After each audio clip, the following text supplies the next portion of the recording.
Hey guys, Robert here. Today I'm going to show you my custom platform camper bed I built in my Subaru Forester. There's a few unique elements that I built into this platform bed, entire camping setup, and let's get started and I'll show you. There's three sections to this platform. The base section, which is a fixed unit, although it does fold up, we'll show you momentarily. The middle unit, and then the headboard unit, which also is going to double as a table, which we'll show you. Some features back here, I've left space underneath. This way I can store various items while I'm camping, tents and so forth, but also when the platform is not in use, we can put groceries under there. In order to get a little more room, I carved out and cut the edges along the side here, along the tire wall, and then dipped back in along where the door is. Quite a bit of mitering and cutting going on, and then painted the whole entire platform a stain of walnut. I secured the base, as you see here, with a hinge and screwed in. This way, the whole entire unit is stable, which also allows for the top portions of the platform to be stable. Let's move around to the side. So as you can see here, the headboard hovers over top of this cooler. This screws into wood underneath, which are secured on either side. You can see there's two at the base and then two up front. Underneath, you can see that there's space. I keep books in here, keep my glasses, flashlight during the night, so I have it easily accessible. So let's take a look at the headboard, how we get this off, and then what its next purpose is. Taking it apart is pretty darn easy. Unscrew this one, pop this out, keep them together so you don't lose the parts. Same with this one. And then finally, last but not least, this leg, which there's a hole on top, and the bolt goes through into that leg, and then to store everything underneath. Remember to put these back in the door over there. I didn't want to take up space in the back, so I specifically got this size with the seat up, it fits. That's it for this part of the setup. Now let's break it down. Quite simply, I have these rails that I built up to the top with a small gap that would accommodate the width of the wood. They also act as support, so just pop it in. And there you go. I also use it as a table. It's quite stable, and it's come in handy for sure. So in it goes.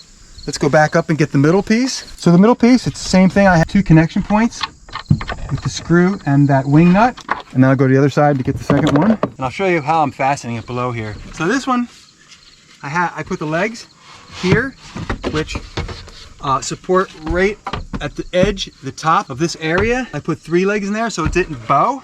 It also is, it was necessary to make these legs shorter than the base legs because it does angle up a bit. So I had to accommodate the fact that it's not completely even. You can see I put an extra board here. Tabletop is secured and then screwed in. Now this goes back here. So this doesn't have a second fancy function like the table. Before I put the middle piece back on top, I want to show you one other feature that I put in here. This actually swings out. If I need to get into the storage area underneath, it's easy to do so. I've also added hooks around the legs for bungee, strapping things down. One other trick I did was to secure the base to that hinge with wing nuts. Wing nuts unlock and the whole thing comes out. Now that this is all together, finally, I don't want it to be sliding around. I have a pretty simple system. So I use a couple of seat clamps to secure the whole thing down so it doesn't move. As you can see here, it's kind of a primitive solution, but it works. Effective. There's one, and there's number 2. If there's an accident, this isn't all going to roll around in the car and injure anyone. As well as a level platform like this, now it can hold things on top, grocery bags, as well as still have storage underneath. Let me just show you with the seats up. Platform bed turns into shelving area. So now we'll take a look at the system completely set up. All tarps, chairs, eating area, living area, sleeping area.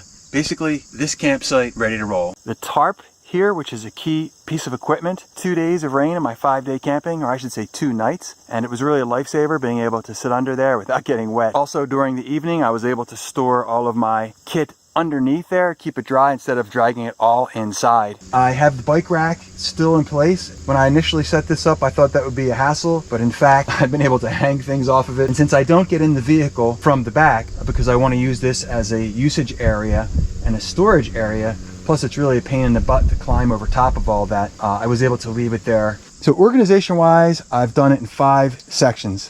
I've got this large green one for all dry goods, tarps, locks, tools, bags, etc. The one over here is my mountain bike kit.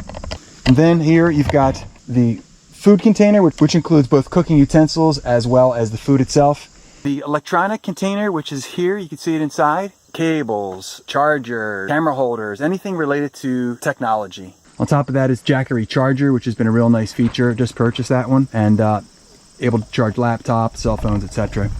Little folding chair, which was a nice feature also, and my carpet. Moving around the side is the bed setup here, the platform underneath with this piece here. This top part, the headboard, goes back in for a table in the back. Air mattress, sleeping bag, and pillows. This is the dressing area. Having that bag really didn't work out too good. One of my challenges is I have to bring both clothes plus mountain biking clothes, and I have to change every day. So shorts, jersey, socks, everything. So that gets pretty full. That shower, although not the highest quality and quite stinky plastic, that is another nice piece of equipment. Being able to get cleaned up when there's no water after a mountain bike ride and you're sweaty and dusty, so nice. On the driver's side, I simply put my little backpack up there, which I keep more personal items, books, writing journal, pocket knives. And then again, one of the reasons I went with the 3/4 bed, to be able to have this seat back go up and have an area, a living area that functions as a couple different things. Obviously, I can sit in here and read. I can work on my computer, but also it's the way I get into the bed. I'll give you a demonstration for the fun. So climb in, spin over,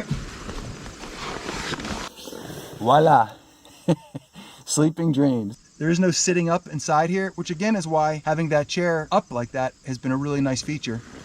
Okay, so that's it. The car is packed, ready to travel.